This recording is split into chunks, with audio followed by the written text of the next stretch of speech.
بسیار خوب، شروع میکنم. صحبت ما این جلسه علاوه بر این که قرار هست که من یه مقدار با این سیستم آشنایی پیدا بکنم و شروع بکنیم، اینه که من با این جلسه اول میخوایم نسبیت خاص رو باهاش آشنا بشیم. یه مقدار برای من تدریس سخته از طریق آنلاین، تا به حال تجربهش رو نداشتم. اگر کمی و کاستی دوستان متوجه شدید، امیدوارم که اینو به من ببخشید، ولی در کل امیدوارم که جلسات خوبی رو با هم داشته باشیم. یه چیزی هم بعداً به من بدید که میتونین خصوصی برام بفرستید که دانشجوی چه مقطعی هستید و چه رشته‌ای میخونین. چند تاتون دانشجوهای فیزیک هستین و تحصیلات تکمیلی. این برای من مهمه، برای اینکه میخوام سطح کلاس رو در سطحی نگه داریم که کسی که مثلا در حد دبیرستان ریاضیات و فیزیک رو میدونه بتونه از این کلاس ها استفاده بکنه. این یه نکته. پس حتما لطف کنین برای من بنویسید که دانشجوی چه رشته‌ای هستید، در چه مقطعی. نه، من اینجا برام ننویسین، چون من نمیتونم اینا پیام هایی که اینجا هست رو بعداً بخونم. اگر دارید امکانش رو دارید، تو تلگرام یه پیام خصوصی برام بفرستید یا تو گروه بنویسید اگر که امکانش هست، ما بدونم که در چه لولی هستین شما عزیزان. چون من هیچ آشنایی با شما ندارم، من فقط از طریق خانم سارا به اینجا دعوت شدم و خب خوشحالم هستم که با شما هستم. خب ببینید، ما میخوایم با نظریه نسبیت خاص آشنا بشیم. نظریه نسبیت خاص نظریه‌ای هست که حالا یه مقدار بررسی تاریخیش رو انجام بدیم.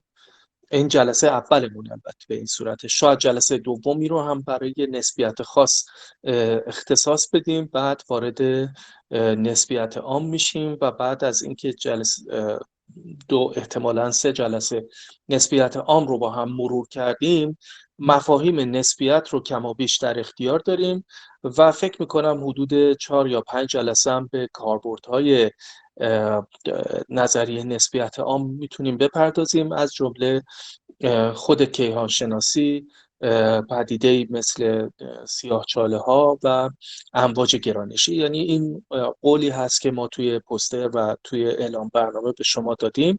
مفاهیم پایه رو میخوایم فراهم بکنیم و بپردازیم به کاربردهاش.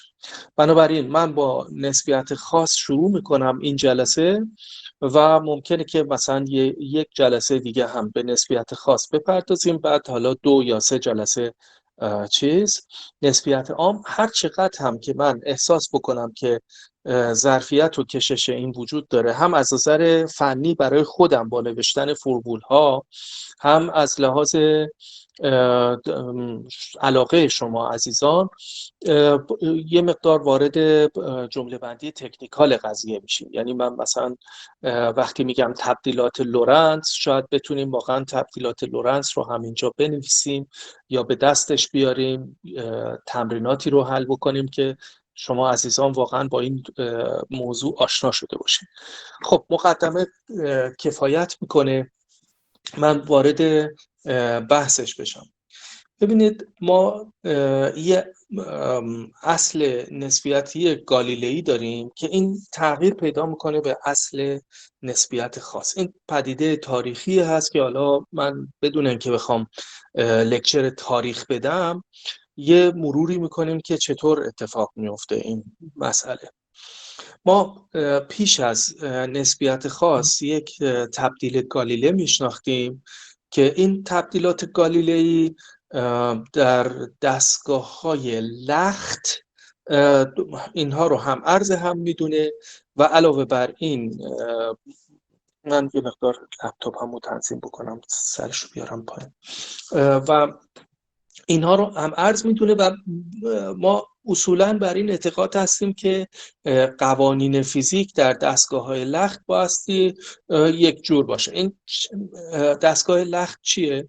دستگاه لخت حتما دوستان قوانین نیوتن رو به یاد دارن. اگر به یک جسمی نیرویی وارد نشه، اون نیرو حالت حرکتی خودش رو حفظ میکنه، یعنی یا در سکون میمونه یا با سرعت ثابت و حرکت یک نواخت اون حرکت رو ادامه میده.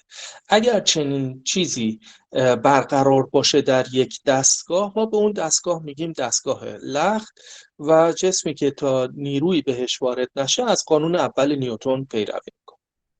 حالا اگر تعدادی دستگاه‌های لخت داشته باشیم، این دستگاه‌های لخت میبایستی قوانین فیزیک درشون یکسان باشه. فرقی نمیکنه که من مثلا دو تا بالون رو در نظر بگیرید بالای سطح زمین، بالای ابرها، و اصلا سطح زمین هم دیده نمیشه، یکی در حال بالا رفتن، یکی در حال پایین رفتن. شما نمیتونید بگید که کدوم ساکنه کدوم حرکت میکنه. و هر دوی این دو بالون اگر آزمایش فیزیک انجام بدن به بایستی به یک جواب برسن، فرقی نمیکنه. این رو ما اصل گالیله میدونیم. و اجازه بدید من موبایلم و تنظیماتش رو انجام بدم. امیدوارم نوتیفیکیشن نیاد دیگه. بعد حالا فعلا اصلا میتونم از موبایل صرف نظر بکنم و فقط باهاتون گفتگو کنم. مادامی که پس توی دستگاه لخت هستیم، این امیدواری و این قاعده رو میتونیم داشته باشیم که قوانین فیزیک فرقی نمیکنه که من توی کدوم دستگاه باشم. مثالش هم اون دوتا بالون بود. بعد اگر قانونی من به خاطر آشنا شدن با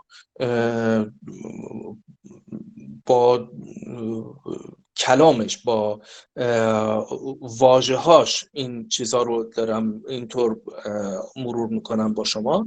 اگر ما قانونی داشته باشیم که تحت تبدیلات گالیله تغییر نکنه، به اون قانون، به اون معادله فیزیک ما میگیم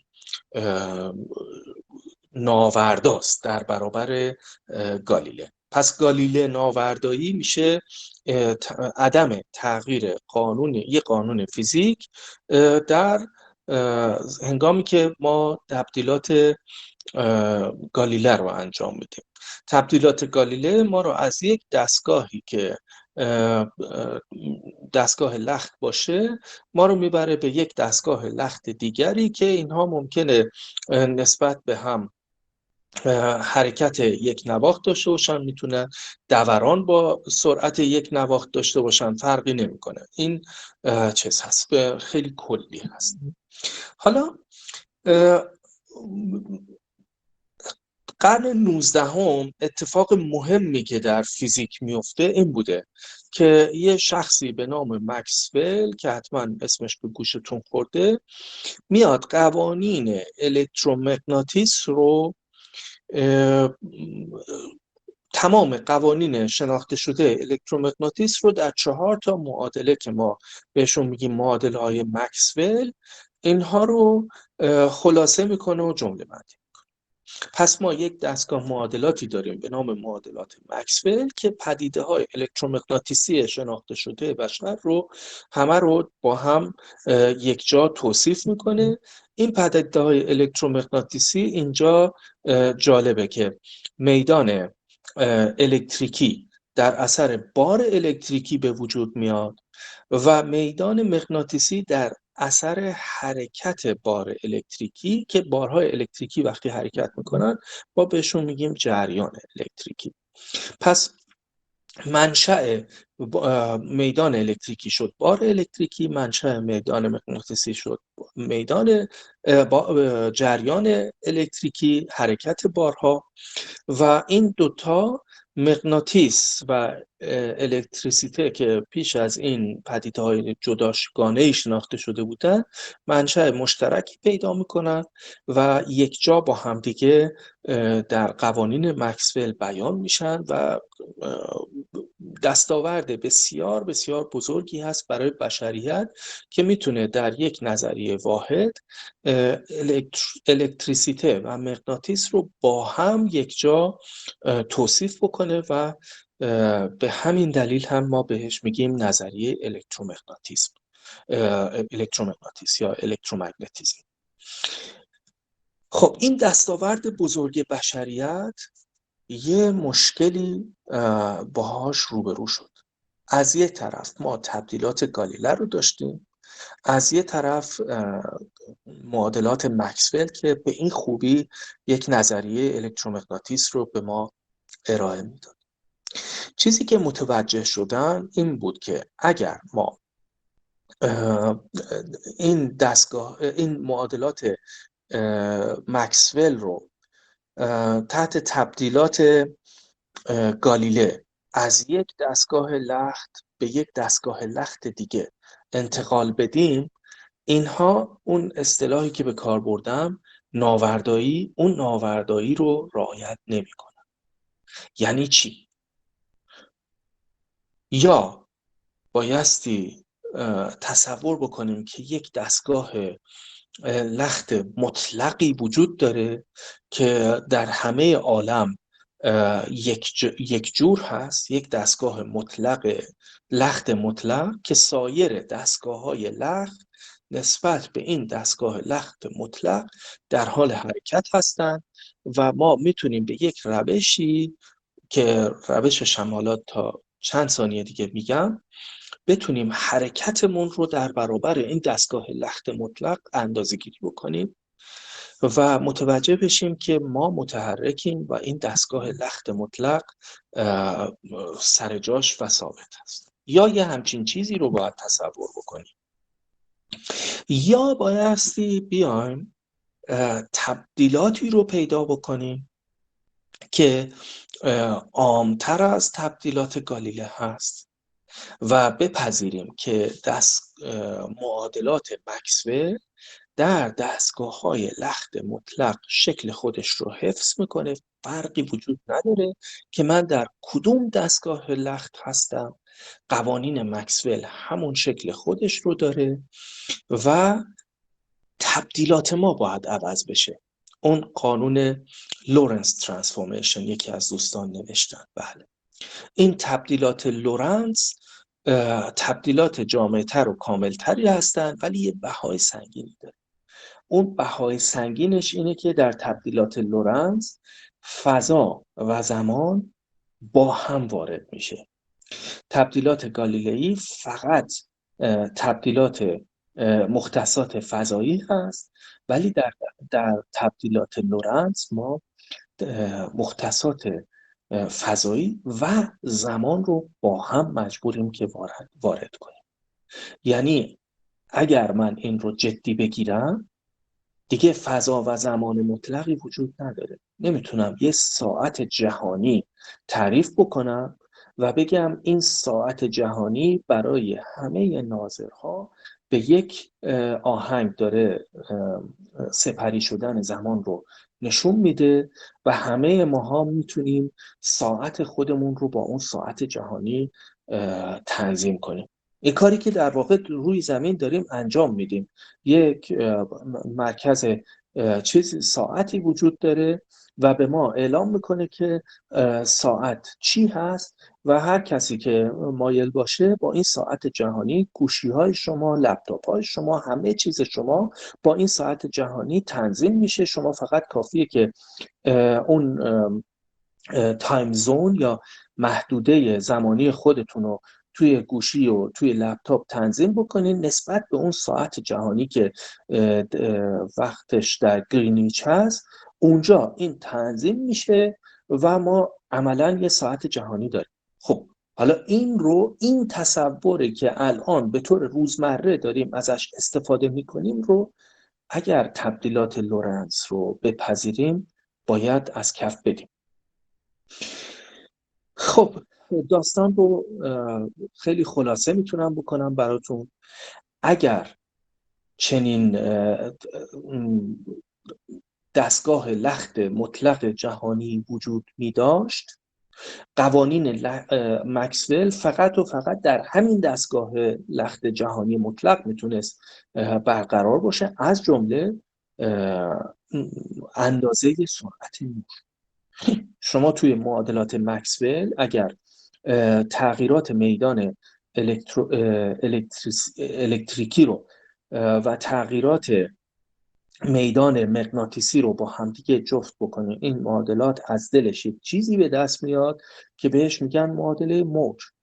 یک معادله دیفرانسیالی درجه دومه که موجها رو توصیف میکنه و اون موجی که در معادلات مکسول توصیف میشه با یک سرعتی انتشار پیدا میکنه، سرعت انتشاری داره که ما اون سرعت انتشار رو وقتی به دست میاریم مقایسه میکنیم مثلا با ثابت دیالکتریک، ثابت پذیری میدان مغناطیس، اینها رو وقتی با هم مقایسه میکنیم میبینیم که دقیقاً سرعت نور در خلا به دست میاد. پس اگر بپذیریم که فقط معادلات مکسول در یک دستگاه جهانی برقرار هست، سرعت نور هم فقط در همین دستگاه بایستی برقرار باشه و اگر من در یک دستگاه لخت دیگری حرکت داشته باشم میبایستی مثل پدیده داپلری صوت بتونم تغییرات سرعت نور رو نسبت به این دستگاه جهانی بسنجم. اگر به سمت چشمه نور حرکت بکنم یا از چشمه نور دور بشم یا اون چشمه به من دور یا نزدیک بشه، این بایستی روی سرعت نور تاثیر بگذاره. این رو به خصوص اگر یه میدیوم، یک محیط و میدان، یه محیط انتشار نوری داشته باشیم که نسبت به این دستگاه لخت جهانی ثابت باشه، من بایستی بتونم سرعت خودم رو نسبت به این محیط مطلق اندازه بگیرم. آزمایشی انجام شد ابتدای اواخر قرن 19 و ابتدای قرن 20. دو تا فیزیکدان با دقت بسیار بسیار بالا، مایکلسون و مورلی، دستگاهی رو ساختن که بهش میگن اینترفرومتر یا تداخل سنج. این دستگاه فوق‌العاده دقیقه، با مقیاس امروزی ما هم بسیار بسیار دقیقه و از همین تداخل سنج ها ما استفاده میکنیم برای اندازه‌گیری امواج گرانشی که حالا در ادامه جلسات ما بهش میرسیم. تداخل سنج مایکلسون مورلی میتونست اگر ما کوچکترین تغییری در سرعت نور مشاهده میکردیم میتونست این رو اندازه گیری بکنه. چجور این تغییر باید به وجود بیاد؟ شما تصور بکنید که زمین به دور خورشید میچرخه و در فصول مختلف سال اگر محیط مطلقی وجود داشت، ما به نسبت این محیط مطلق در فصل تابستون یک حرکتی داریم، در فصل پاییز حرکت دیگری داریم، چون زمین داره گرد خورشید میچرخه. پس یک بار نور میبایستی از روبرو بیاد، یک بار از پشت سر، یک بار از بغل، یک بار از دست راست، یک بار از دست چپ. پس ما بایستی در طول فصول سال تغییری در سرعت نور میسنجیدیم اگر چنین محیط جهانی وجود می داشت. و جالب این که دستگاه مایکلسون مورلی هیچ گونه تغییر اینچنینی نشون نداد. یعنی واقعا دستگاه‌های لخت با هم عرض هستند و معادلات الکترومغناطیس در معادلات مکسول در تمام دستگاه‌های لخت برابر هستند. پس ما بایستی ناوردایی در برابر، یعنی عدم تغییر در برابر تبدیلات لورنت، تبدیلات گالیله رو از کف بدیم، بگذاریم کنار و تغییرات لورنس رو بپذیریم و اون بهای سنگینی رو که بهتون گفتم اون رو ما بایستی بپردازیم.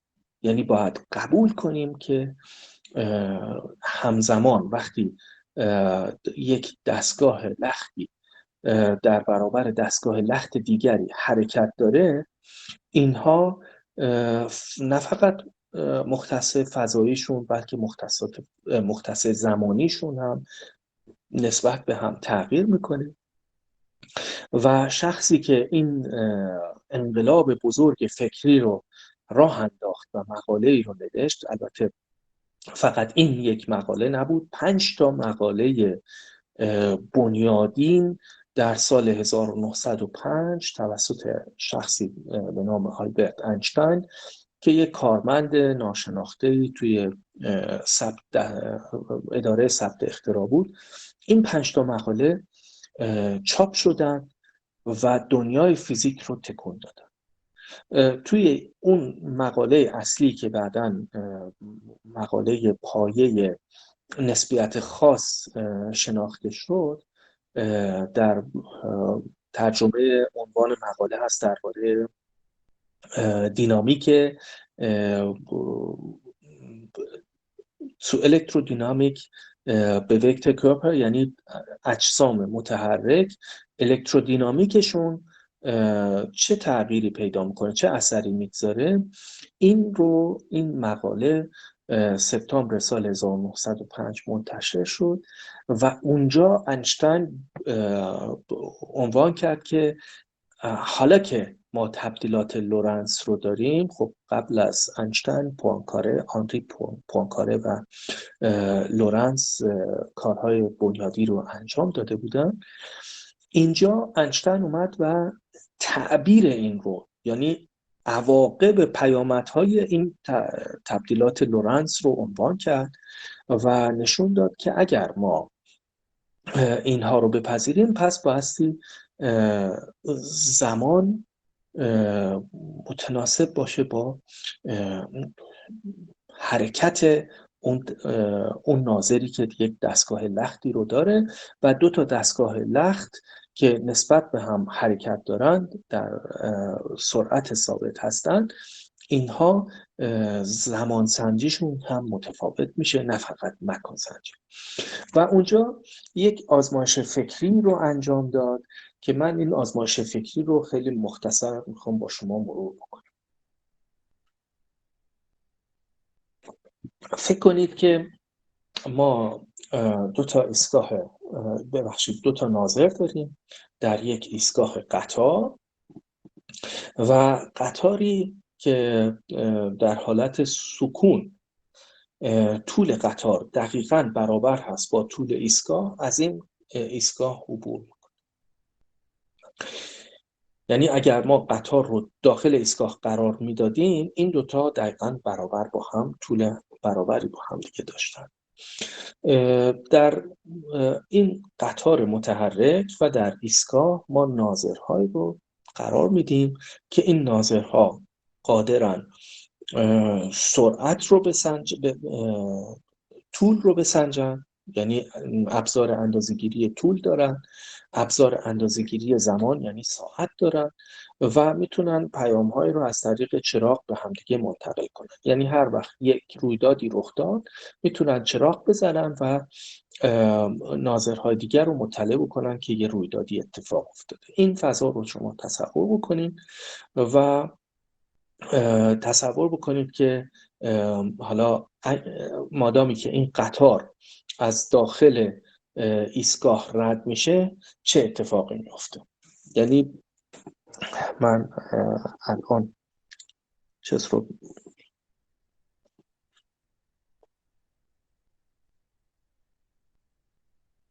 خب فرض میکنیم که این قطار ما هست و این ایستگاه. یکم من طول میکشه تا با این سیستم آشنا بشم.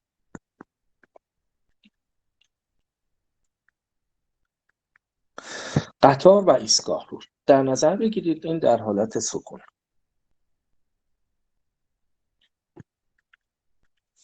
خب حالا در حالت حرکت این رو تصور بکنید. یعنی قطار یه بار از دید ناظر متحرک و یه بار از دید ناظر ثابت تصور کنید. ما اول ناظر در ایستگاه رو،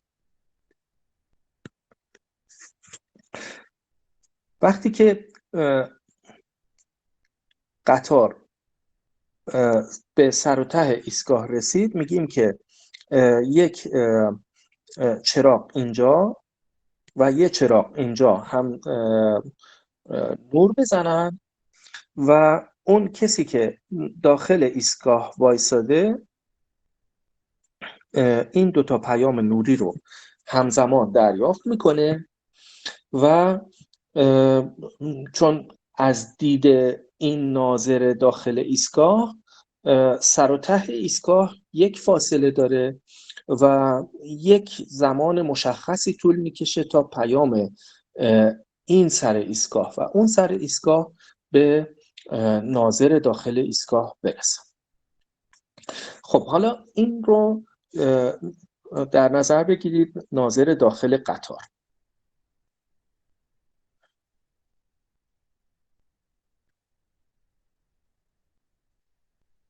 برای اون چه اتفاقی میفته؟ ناظر داخل قطار چون در حال حرکت هست، خب سر قطار به چیز که رسید چراغ رو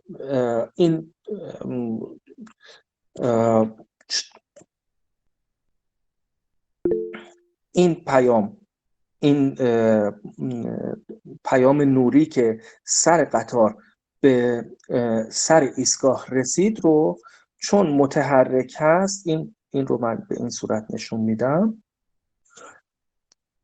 در برابر پیام نوری که از اینجا میرسه، پس مسیر کوتاه‌تری رو طی میکنه و رسیدن سر قطار به سر ایستگاه رو زودتر دریافت میکنه و رسیدن پیام دومی که از دید اون البته دومی هست، چون این بایستی مسیر طولانی تری رو طی بکنه تا به ناظر برسه، این رو دیرتر دریافت میکنه. یعنی از دید ناظر داخل قطار رسیدن قطار، سر و ته قطار به سر و ته ایستگاه همزمان رخ نمیده. از دید ناظر داخل ایستگاه این دوتا همزمان رخ داده، ولی از دید ناظر داخل قطار این دوتا همزمان رخ نداده. پس تغییر چیز رو داریم. اولین چیزی که اینجا اتفاق میفته اینه که ما مجبوریم از مفهوم همزمانی صرف نظر بکنیم. همزمانی دو رویداد وابسته میشه به اینکه این میگن قطع شد. نه جان هستش صدا؟ بسیار عالی. خب خیلی ممنون.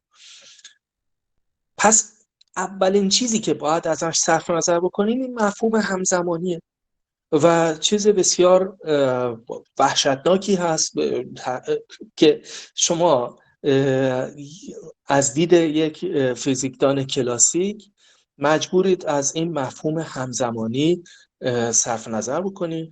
یک ناظر در یک دستگاه میتونه دو رویداد رو همزمان ببینه و در یک دستگاه لخت دیگری اون دو رویداد همزمان نباشن.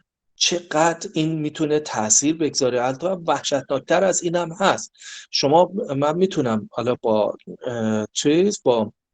استفاده از تبدیلات لورنس شما میتونید نشون بدید که از دید یک ناظری میتونه A, B و C، سه تا رویداد A, B و C همزمان باشه از دید یک ناظر دیگری A اول باشه، B دوم، C سوم. از دید یک ناظر دیگری میتونه دقیقاً برعکس اون باشه، C اول باشه، B دوم، A سوم. و حتی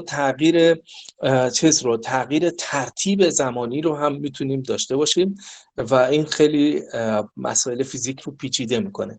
یه معمایی که اینجور وقتا من با بچه ها در میون میگذارم، حالا اگر خواستید تا جلسه بعد روش فکر بکنید، اینه که اگر ما اصل علیت رو داشته باشیم، توی علیت میدونیم که علت قبل از معلول باید اتفاق بیفته. یعنی شما اول مثلا چراغ رو میزنید، کلید رو میزنید، بعد چراغ روشن میشه.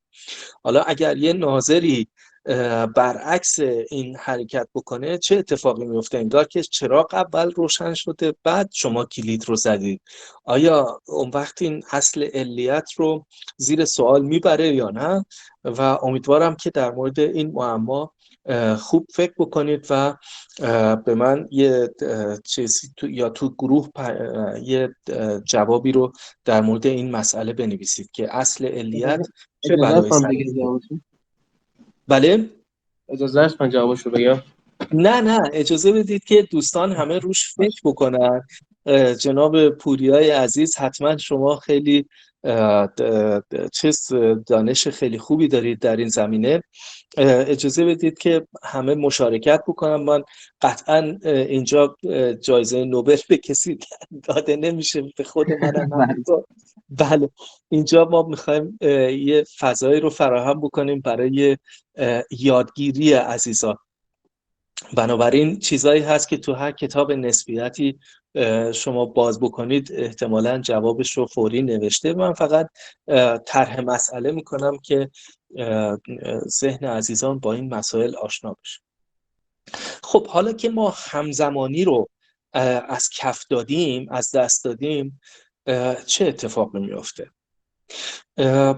شما این رو در نظر بگیرید که یک ناظری داخل قطار نشسته و به محض اینکه سر قطار یا بگیم ناظرمون دقیقاً وسط قطار نشسته، به محض اینکه سر قطار به سر ایستگاه رسید، یه چراغ روشن بشه. به محض اینکه ته قطار به ته ایستگاه رسید، بازم یه چراغ روشن بشه. خب این ناظری که داخل قطار نشسته پیام رسیدن سر قطار به سر ایستگاه رو زودتر دریافت میکنه و رسیدن پیام این که ته قطار از ته ایستگاه عبور کرد و دیرتر دریافت میکنه. خب طبیعی هم هست دیگه، وقتی همزمانی رو ما مجبور شدیم از کف بدیم، این اتفاق هم میفته. پس اون که طول قطار خودش رو میدونه، میتونه حساب بکنه که سر قطار من از سر ایستگاه رد شد و انتهای قطار من هنوز به انتهای ایستگاه نرسیده و از دید این ناظر یه اتفاق عجیبی میفته و اون رو ما بهش میگیم انقباض طول. یعنی ایستگاه انگار کوتاه شده در برابر قطار و از اونجایی که دو تا دستگاه لخت ایستگاه و قطار هم ارز هستن، هیچ کس نمیتونه به این ناظر داخل قطار بگه که تو اشتباه میکنی، طول ایستگاه اونقدر که تو فکر میکنی نیست. پس از دید اون ناظری که توی ایستگاه وایساده، سر و ته قطار همزمان از سر و ته ایستگاه رد میشن و اون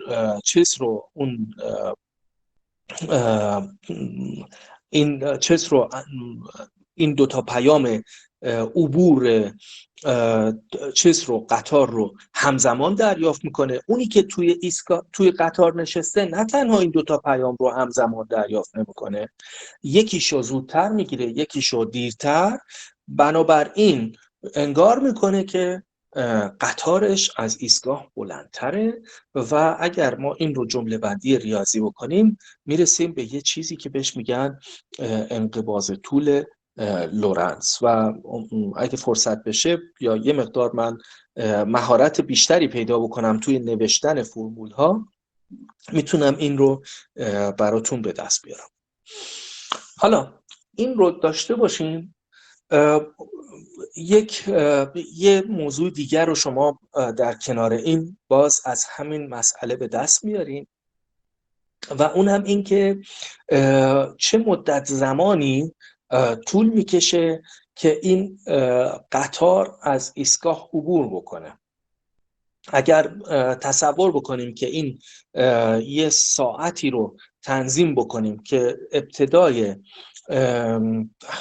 شروع اون ساعت رو روشن میکنیم به محض اینکه سر قطار از ته ایستگاه عبور کرد و به محض اینکه به قطار از ایستگاه رد شد این ساعت متوقف بشه، یه بازه زمانی به دست میاد.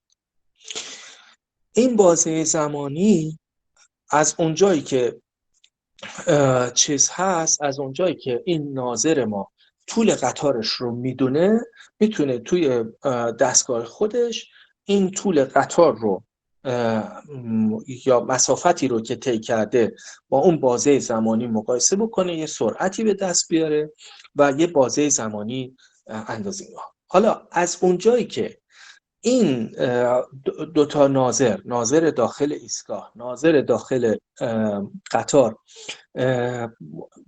این دوتا رویداد همزمان براشون اتفاق نمیفته، بازه زمانی متفاوتی هم اندازه میگیرن و اون کسی که بیرون قطار تو ایستگاه نشسته یه بازه زمانی رو اندازه میگیره، اونی که تو داخل قطار هست یه بازه دیگر زمانی و اون از دید ناظر داخل قطار ساعت بیرون انگار کند شده، زمان بیشتری طول میکشه چون قطارش هم بلندتره نسبت به ایستگاه، طول قطار بیشتره، طول قطار خودش رو بلندتر اندازه میگیره نسبت به ایستگاه یا ایستگاه رو کوتاه‌تر اندازه میگیره نسبت به و این انقباض طول لورنسی رو مشاهده میکنه. بنابراین سرعتی هم که به دست میاره سرعت متفاوتیه و اون بازه زمانی هم که داره متفاوته و میبینید که همه این پدیده ها روی هم تاثیر میذاره و اون چیزی که اینها رو میتونه به هم دیگه تبدیل بکنه اون چیز هست، اون تبدیلات لورنس هست. من اگه بتونم اینو الان براتون بنویسم. خب ببینید یه دست تلاشمو میکنم که خوشخط باشه. یک دستگاه اس داشته باشیم و میخوام به تبدیلات لورنس برسم و گفتیم که طبق اصل نسبیت خاص سرعت نور ثابت.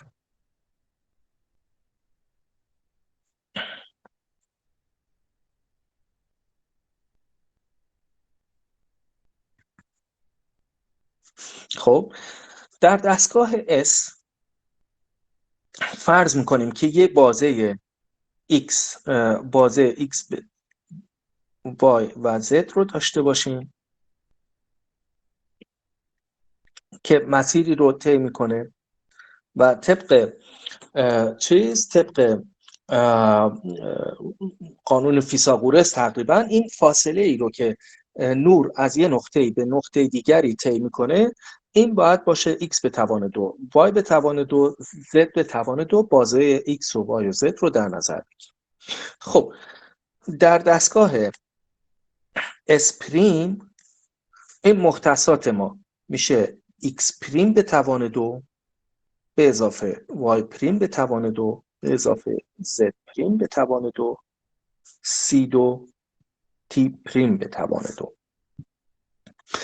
خب از اونجایی که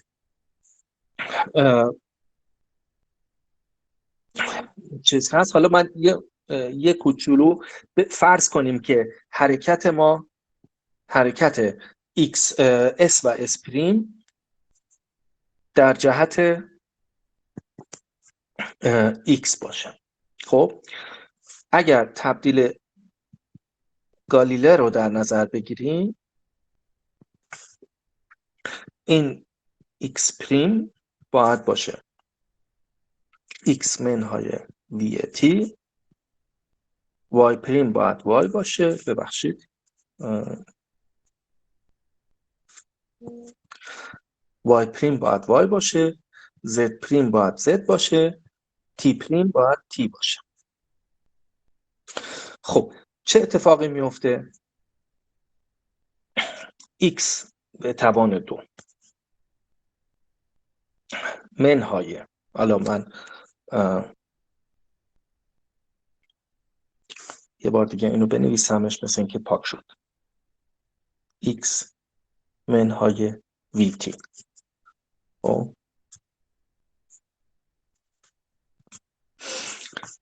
ما بگیم که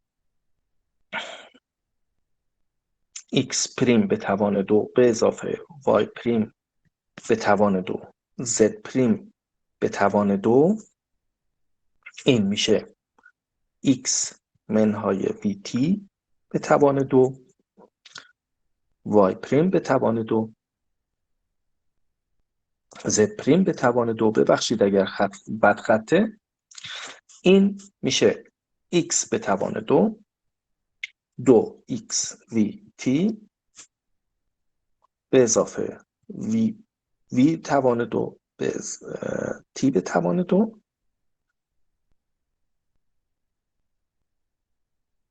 چرا من Y پریم رو برابر قرار دادم؟ چون حرکتی در جهت Y و Z نداریم، ولی اینجا چیز هست. و خب حالا اینو اگر که نگاه کنید میبینید که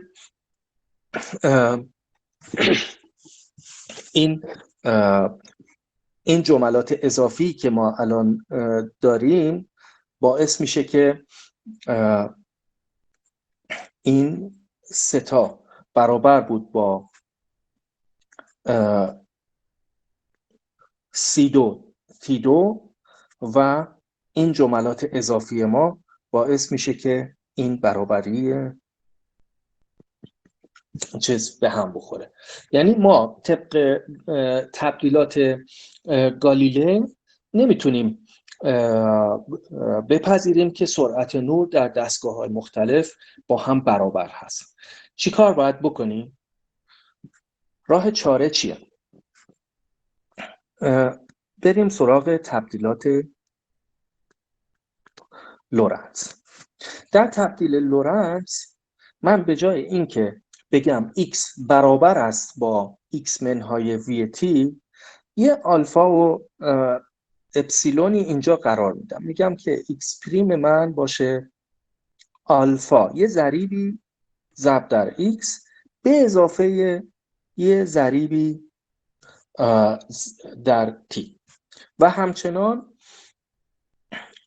Y پریم برابر باشه با Y، Z پریم برابر باشه با Z، و علاوه بر این صرف نظر میکنم از این که بگم T و T پریم با هم برابره. میگم T پریم من هم با یک ضرایبی وابسته باشه به X و T. این T پریم ماست. خب حالا اگر شرط کنیم، اگر بخوایم که با شرط این که C ثابت باشه، چه اتفاقی میفته؟ اینجا X پریم به توان 2 Y پریم به توان 2 به اضافه Z پریم به توان 2 برابر باشه با C2 T پریم به توان 2، اینها رو داخل معادله بالا قرار بدیم.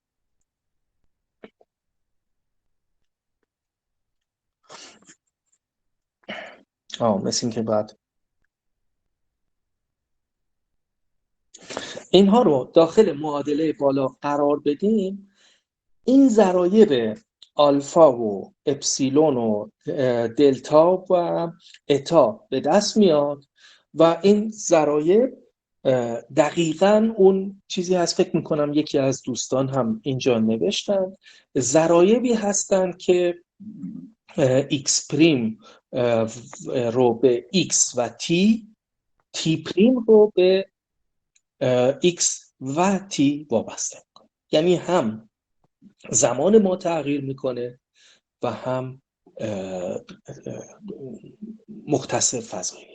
این چیزی هست که تبدیلات لورنس به ما اجبار میکنه. اگر بپذیریم که سرعت نور برای هر دو ناظر، حالا در مثال ما ایستگاه قطار و داخل قطار برابر هست، مجبوریم بپذیریم که فضا و زمان این دو ناظر نسبت به همدیگه متفاوته.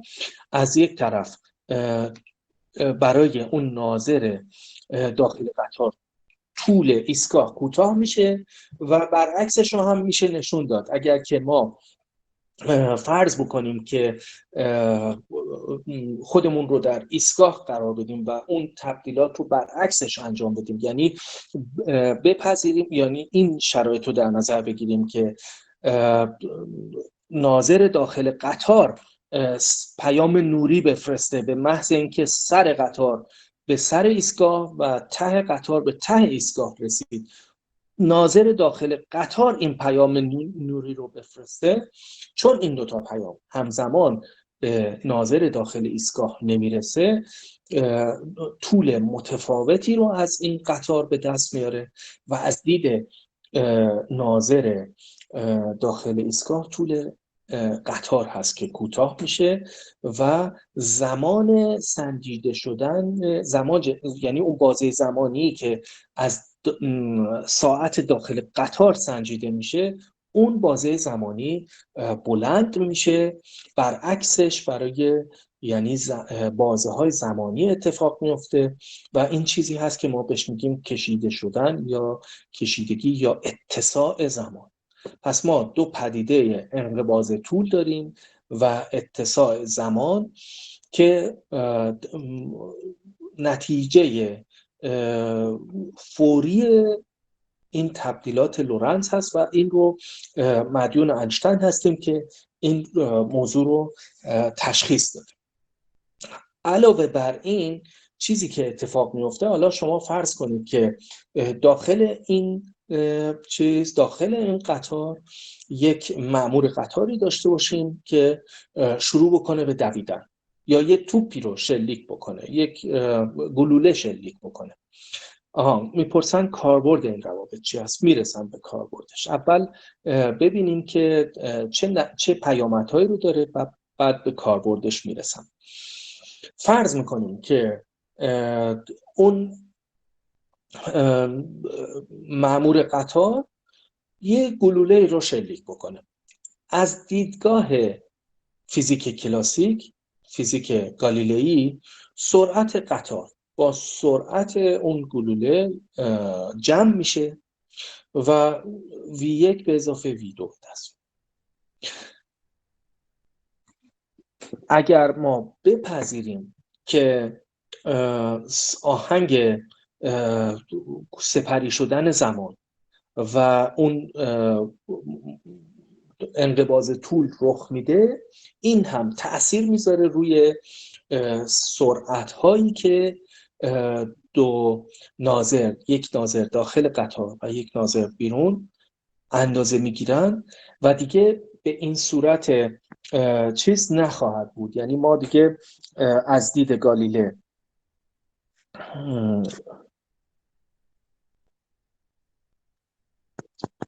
تبدیل گالیله به ما میگه V1 برابر است، یعنی V توتال برابر است با وی کل، ولی از دید تبدیلات لورنزی این دیگه برقرار نیست و ما بایستی دستور جدیدی داشته باشیم برای برای جمع سرعت ها و خیلی هم بدیهی هست هر چقدر که سرعت ما نزدیکتر بشه به سرعت نور این بایستی اثر بیشتری بگذاره. چرا؟ چون اگر فرض کنیم که مثلا اون گلوله سرعت نسبیتی داشته باشه، یعنی سرعتی نزدیک به سرعت نور داشته باشه، بایستی خب این V1 به اضافه V2 بایستی غلط‌تر بشه، چون نمیتونیم که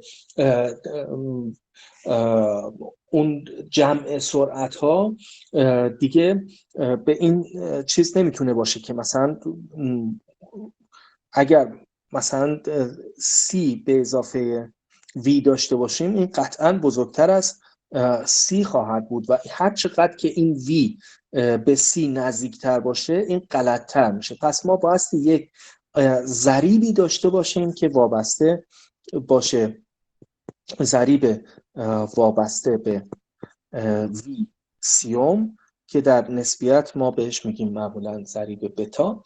این بایستی تاثیرگذار باشه در در روابط ما و اگر اون آلفا و دلتا رو به دست بیاریم این یه ضریب گامایی اینجا وارد میشه که این ویسیوم درش هست. به این صورت این یا اینکه به این صورت یک به روی بتا دوم و این ضریب وابسته به اینکه ما چه درصدی یا چه کسری از سرعت نور رو داریم تاثیرگذار میشه روی ما، روی جمع سرعت های ما. من ببینم اگر چیزشو داشته باشم همین الان براتون بنویسم. یعنی مثلا اگر که ما یک سرعتی رو در جهت x پریم اندازه بگیریم این میشه سرعت vx به v و یک به روی v c2 vx v سرعت s و s پریم هست، vx سرعت در دستگاه S و V پریم X میشه سرعت در دستگاه S پریم. این S یه مقدار من بدخط نوشتم، امیدوارم شما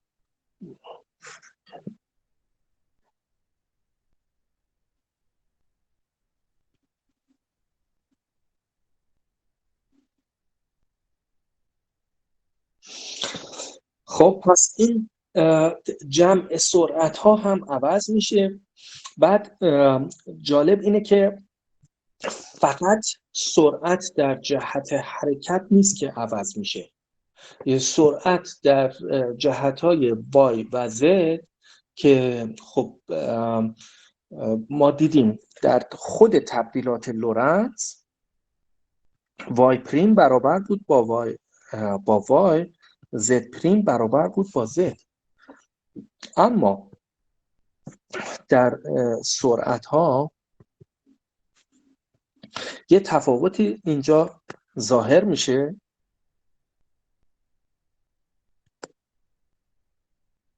حالا یا z پریم فرق نمیکنه، این میشه v y یا v z و یک بر روی همین ضریب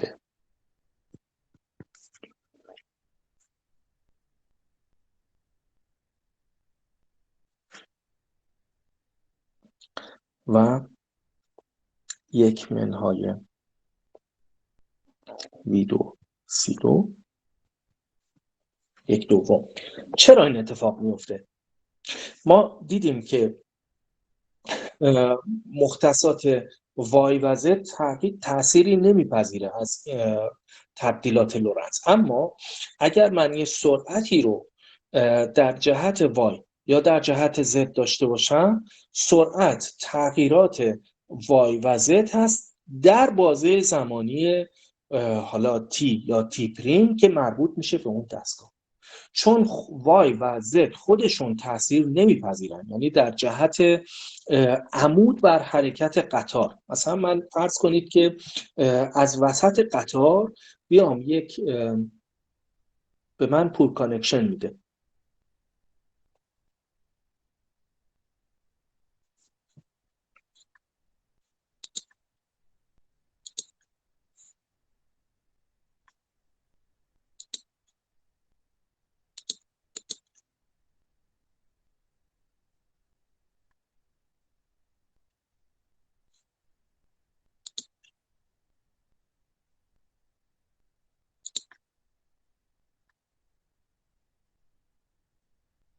خب فرض کنید که من در ارتفاع دقیقاً نصف ارتفاع قطار از دقیقاً وسط قطار یه نوری رو، یه چراغ، یه پیام نوری ارسال بکنم. زمانی که طول میکشه تا از وسط واگن دقیقاً به سقف یا به کف قطار برسه، از دید ناظر درون قطار و درون ایستگاه هیچ فرقی نمیکنه، چون جهت حرکت قطار در جهت X هست و Y و Z مستقل از حرکت قطار هستن. فرقی هم نمیکنه که تبدیلات گالیلئی یا تبدیلات لورنسی رو به کار ببرن. اما در بازه زمانی که طول میکشه تا این برسه به بالا یا به پایین، در دیدگاه ناظر داخل قطار، اون دلتا تی که توی ساعت خودش داره میسنجه، اون دلتا تی یه دلتا تی هست و دلتا تی که ناظر بیرون قطار نشسته دلتا تی بلندتری هست. چرا؟ چون از دید ناظر داخل قطار این رسیدن به سقف و کف قطار در کوتاه‌ترین جهت ممکن هست، یعنی یک ضلع مثلث رو باید طی بکنه. از دید ناظر بیرونی این دو ضلع داره، یعنی یک حرکت چیز داره، یک حرکت ایکس داره، یک حرکت، حالا اگر وای رو به سمت بالا پایین بکشیم، حرکت وای و ایکس با هم جمع میشه، طول مسافت بیشتری رو طی میکنه، بنابراین اون دلتا تی بیشتری رو هم اندازه گیری میکنه. پس زمان رسیدن این دوتا متفاوت میشه ولی همزمان هستن، همچنان دلتا تی برای اون ناظر بیرون قطار بلندتر میشه، پس سرعت چیز هم سرعت یک جسمی در جهت وای و زد رو اگر مثلا افقی در نظر بگیریم، در جهت مثلا یک میزی داخل قطار باشه، شما در عمود بر جهت حرکت قطار یک حرکت داشته باشه، اون میشه بازه زد شما. بازه وای و زد تغییر نمیکنه ولی اون دلتا تی تغییر میکنه، پس سرعت در جهت وای و زد متأثر هست از اینکه قطار شما متحرک در جهت X. و این خیلی باز پدیده‌ای هست که ممکنه چیز باشه، ممکنه برای ما یه حس خیلی غافلگیرانه ای رو داشته باشه که چطور من در جهت X حرکت میکنم ولی تأثیر میذاره روی سرعتی که در جهت Y و Z اندازه گیری میکنم. و جوابش هم این هست که بازه های زمانی به خاطر اتساع زمان متفاوت میشن. پس تا اینجا ما نتیجه ای رو که میتونیم بگیریم از نسبیت خاص اینه که همزمانی ها از بین میره، همزمانی ها وابسته میشه به ناظر، طول وابسته میشه به به اون که شما در چه دستگاهی چه طولی رو اندازه بگیرید. اون ناظری که داخل قطار نشسته طول مشخصی رو از قطار خودش میبینه و چون اون دستگاه اندازه‌گیری طول خودش اون ابزار اندازه‌گیریش در دستگاه خودش تعریف شده، دستگاه طول ایستگاه رو کوتاه‌تر میبینه، یه انقباض طول میبینه و برعکسش طول ویژه، مرسی خیلی ممنون، و برعکسش زمانی رو که به خودش نسبت میده اون زمان ویژه هست به زبان انگلیسی proper time. این کوتاه‌ترین زمانی هست که بین هست، یعنی و هر ساعت دیگری رو که با ساعت خودش مقایسه میکنه میبینه که اون آهنگ اون تیک تیک اون ساعت کند شده انگار و بازه های زمانی بلندتر میشه. علاوه بر این رو دیدیم که سرعت ها قاعده خاصی رو دارن برای جمع زدن و چون همه ناظرها در هر دستگاهی که باشن سرعت نور رو یکسان اندازه میگیرن، پس نمیشه که سرعت ها با همدیگه به طور خطی جمع زده بشن و قاعده جدیدی رو ما باید داشته باشیم برای جمع زدن سرعت. فرض کنید مثلا من از داخل اون قطار با یه چراغ قوه نور بندازم، سرعت نوری که از داخل چراغ قوه داخل قطار به من میرسه همچنان 30 هست. پس بایستی قاعده جدیدی رو داشته باشم برای جمع زدن سرعت نور و سرعت قطار که نمیتونه وی به اضافه سی باشه و من اینجا چیز رو بهتون دادم، قاعده جدیدی رو دادم، از تبدیلات لورنس استخراج میشه. این رو هم خیلی سخت نیست به دست آوردنش. بایستی این رو در نظر بگیریم که x برابر هست با همون آلفا x پریم به اضافه گاما رو بهتون دادم، گاما بتا سی تی پریم و تی برابر است با گاما تی پریم به اضافه گاما بتا به روی سی ایکس پریم. و این دوتا رو اگر در نظر بگیریم بعد دی ایکس و دی تی رو از دل اینها به دست بیاریم و وی ایکس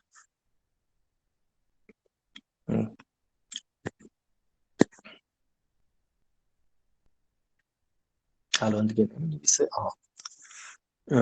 وی ایکس برابر است با دی ایکس به دی تی و به همین طریق وی وای برابر است با دی وای به دی تی و الی آخر. و اینها رو اگر که دی ایکس و دی تی رو از این روابطی که این بالا بهتون دادم داخلش قرار بدید، به تبدیلات لورنس برای که وی ایکس پریم وی وای و زد پریم میرسیم که سرعت در دستگاه اسپریم هست در مقایسه با دستگاه اس. خب حالا اینها رو اگر که داشته باشیم من یک دو تا تمرین میتونم براتون برای جلسه آینده بگم. اگر تمرین یک این باشه که از ویسیوم به سمت صفر، یعنی ببخشید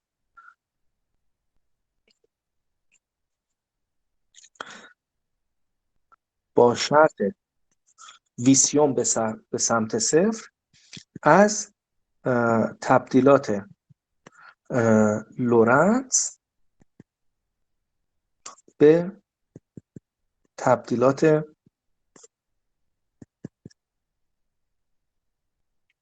گالیله برسیم. این اولین تمرینه برای کسایی که دوست داشته باشن فقط این کورس ما یک چیز کلامی نباشه، یه ذره چیز رو یکم تکنیکی تر اینها رو یاد بگیرن. برای بچه‌های فیزیک این خوب هست که این تمرین‌ها رو انجام بدن. بعد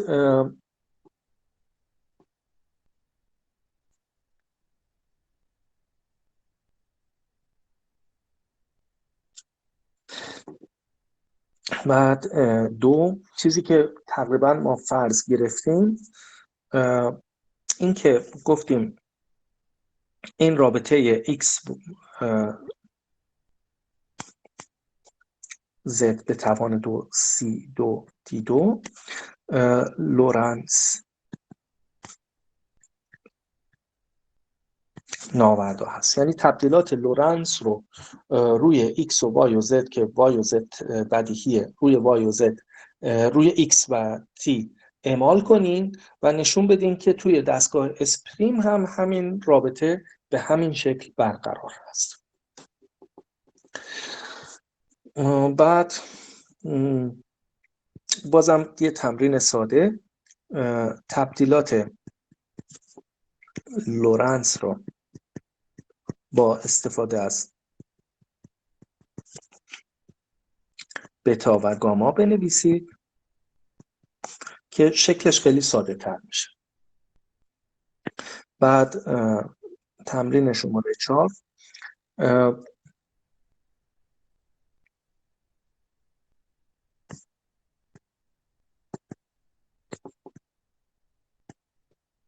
معکوس رو به دست بیاریم. یعنی ما توی تبدیلات لورنس x پریم و t پریم رو از x و t به دست میاریم. شما برعکسش رو انجام بدید، یعنی ببینید که x و t چجوری از x پریم و t پریم به دست میاد. و حسن بزرگش اینه که میتونید نشون بدید که از دید اون یکی ناظر انقباض طول در دستگاه دیگر رخ میده، یعنی از دید ناظری که توی ایستگاه وایساده طول قطار کوتاه میشه اگر با اون شرط همزمانی که بهتون گفتم، و بازه زمانی، حالا مثلا یه بازه زمانی t2 منهای t1 رو تبدیل کنین از یک دستگاه به t2 پریم به منهای t1 پریم، ببینید که این بازه زمانی کشیده میشه و برعکسش هم اگر که انجام بدید همین اتفاق میفته. یعنی هم انقباض طول و هم اتساع زمان برای مادامی که فقط تبدیلات لورنس رو داشته باشید فرق نمی‌کنه که از این دستگاه از دستگاه S به S پریم میرین یا از دستگاه S پریم به S، هیچ کدوم این فرق نمی‌کنه. و آره اینم میشه تمرین شماره 5 تون. انقباض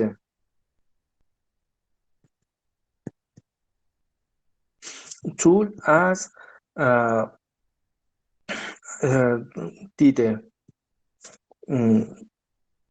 اسپریم و اس هر دو طرف رو بررسی بکنیم ببینیم که چه اتفاقی میفته. بعد یه چیز باز نسبتاً بدیهی و ساده، اگر ما L صفر به توان 3 باشه، مثلا حجم یک مکعب در S، خب بعد در S پریم حجم مکعب چقدر؟ خب یعنی اگر مثلا فرض میکنیم ما رو میرسونه به یک چیز مسئله که با مزه هم هست، زیر دریایی رو شما مثلا در نظر بگیرین، یه مکعب رو داشته باشین. البته من هنوز جرم رو تعریف نکردم، بذارین فقط با تغییر بریم جلو با تغییر حجم مکعب از دید ناظری که داره حرکت میکنه. خب همزمانی رو حالا بذارید به برسم. یه ناسازنما یا یک چیزی پارادوکسی که بهش میگن پارادوکس دو قلوها و یکی از مفاهیم بنیادی و اصلی این نسبیت خاص در این پارادوکس دو قلوها دیده میشه. یک زوج دو قلو رو تصور بکنید که اینها یکیشون روی زمینه و یکیشون سفر میکنه به دوردست با یه سرعت قابل توجه. از دید اون ناظری که برادری که روی زمین مونده، اون دو قلویی که داره میره آهنگ زمانش کند میشه و در واقع اون داره دیرتر پیر میشه. برعکسش هم همینطور. اون دو قلویی که توی اون فضاپیما نشسته، از دید اون برادرش که روی زمین وایساده، آهنگ سپری شدن زمان اون کند میشه و اون دیرتر پیر میشه. یعنی اگر ما مثلا بخوایم تیک تیک ساعت ها رو در نظر بگیریم و فرض کنید که در هر تیک ساعت من یک پیام نوری بفرستم، چون این پیام های نوری هر بار که بخواد به اون شخصی که داره از من دور میشه زمان بیشتری رو طی میکنه یا مسافت بیشتری رو طی میکنه، چون بین T1 و T2 یه مسافتی رو طی کرده تا من از پالس دومی رو بفرستم این مسافت طولانی تری رو باید طی بکنم، پس فاصله بین این دوتا پالس بیشتر میشه و اون ساعت من رو کندتر میبینه. یعنی اگر من تیک تیک تیک تیک دارم، اون تیک تیکی که از طرف مقابلم میشنوم اینجوری میشه تیک تیک تیک تیک و سرعت اون آهنگ سپری شدن زمان که من در اون دستگاه میبینم کند میشه. حالا یک جایی اینجا این پارادوکس رخ میده. یک جایی این یکی از این برادرها که رفته بود تصمیم میگیره که برگرده. وقتی که برمیگرده در ساعت خودش، و این رو میشه نشون داد با استفاده از تبدیلات لورنز، وقتی که برگشته اگه سرعت به اندازه کافی سرعت بزرگی باشه، میتونیم نشون بدیم که مثلا از دید اون برادره که رفته 1 سال گذشته، ولی روی زمین صدها سال گذشته. یعنی تا زمانی که اون بره و برگرده در طول این 1 سال صدها سال روی زمین سپری شده. و سوال اینه که خب چرا این اتفاق افتاده؟ مگه ما نمیگیم که دستگاه‌های لخت نسبت به هم ارز هستند؟ جوابش اینه که اون کسی که رفته و برگشته اون دیگه دستگاه لخت نیست، متفاوت هستن این دوتا. و این رو میتونید اگر اس و اسپریم رو دستگاه X و Tش رو در مقابل X پریم و T پریم رسم بکنید، میتونید به راحتی این پدیده رو ببینید و ببینید که واقعا چنین چیزی اتفاق میفته. و جالب اینه که اینها در آزمایش ها هم تست شده. یعنی شما به محض اینکه ساعت‌های اتمی اختراع شدن، 2 ساعت اتمی که دو قلو بودن دقیقاً برابر با هم بودن.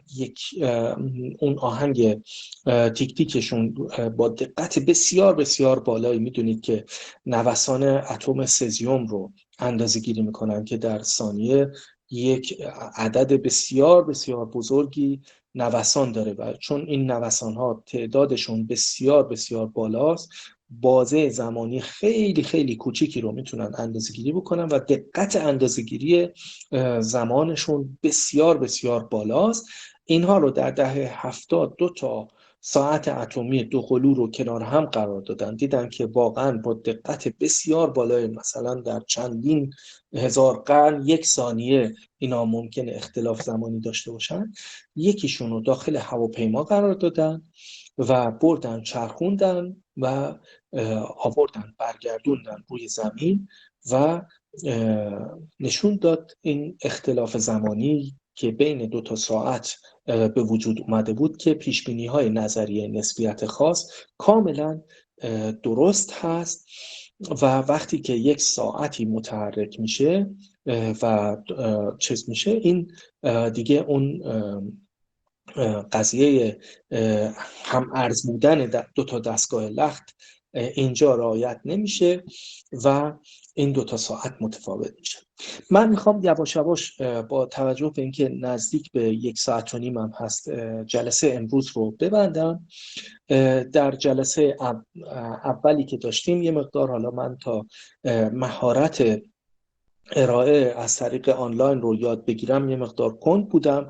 امیدوارم که بتونم در جلسات بعدی سریعتر و بهتر پیش برم، فرمول‌های بیشتری براتون بنویسم. جلسه آینده ما میایم این موضوع رو بررسی میکنیم که اگر من یک آزمایش مکانیکی انجام بدم، مثلا یک میز بیلیارد داخل قطار و در داخل ایستگاه بگذارم، این دوتا ناظر برخورد دوتا توپ رو به چه صورت متفاوت میبینن و از این طریق نتایجی رو کسب بکنیم برای تعریف تکانه انرژی، قانون بقای تکانه، قانون بقای انرژی و الی آخر، و ببینیم آیا اینها همچنان برقرار هستن یا نه، تکانه چه اتفاقی براش میفته، آیا جرمی که من از یک جسم میبینم اینها متفاوت میشن یا نه. گفتن سوالات رو جواب نمیدین. ببینید برای من همین قد که پرزنت بکنم و فرمول بنویسم در حین جلسه کار بسیار بسیار سختیه. اگر که سوالات رو داخل تلگرام بنویسین، سعی میکنم که ابتدای جلسه آینده یه وقتی رو بهش اختصاص بدم و به سوالات بپردازم و یعنی در حین ارائه سختم هست که بتونم سوال جواب بدم. شاید در آینده یه مقدار این بهتر بشه، مهارت من بیشتر بشه، بتونم این کار رو انجام بدم. فعلا تا اینجا رسیدیم. پس جلسه بعد نیمه دوم نسبیت خاص رو ارائه میکنیم و سوالاتی اگر باشه به اون میپردازیم. از نیمه دوم میشه مفاهیم دینامیک در نسبیت خاص و از جلسه سوم به بعد من با نسبیت عام شروع خواهم کرد. امیدوارم همگی خسته نباشید. اگر کمی و کاستی در ارائه من در مطالب علمی دیدید، به خصوص در مطالب علمی اگر جای چیزی رو من اشتباه گفتم، قطعا خوشحال میشم که توی تلگرام به من تذکر بدید. هیچ آدمی بری از اشتباه نیست. ممکنه یه جایی من موضوعی رو کامل درست نگفته باشم. لطف کنید حتما نقایصی رو که دیدید از امروز تا انتهای جلسات حتما اینها رو یادداشت بکنیم، به من تذکر بدین. این کمک میکنه به من که منم فهم خودم رو کامل کنم، تصحیح کنم و آرزوی دیدار تک تکتون رو دارم در شنبه هفته آینده. به امید دیدار شما عزیزان و به امید اینکه همتون تون برای من تو تلگرام پیام بگذارید. یادتون نره که خودتون رو هم یه معرفی کوتاه بنویسید که ترم چندم چه رشته‌ای هستید و یه فیدبک اینجوری داشته باشم که بتونم سطح مخاطبین رو تا حدی تشخیص بدم. خیلی بزرگوارید. متشکرم از اینکه وقتتون رو با من گذاشتید. به امید دیدار هفته آینده شنبه همین ساعت. خداحافظ شما.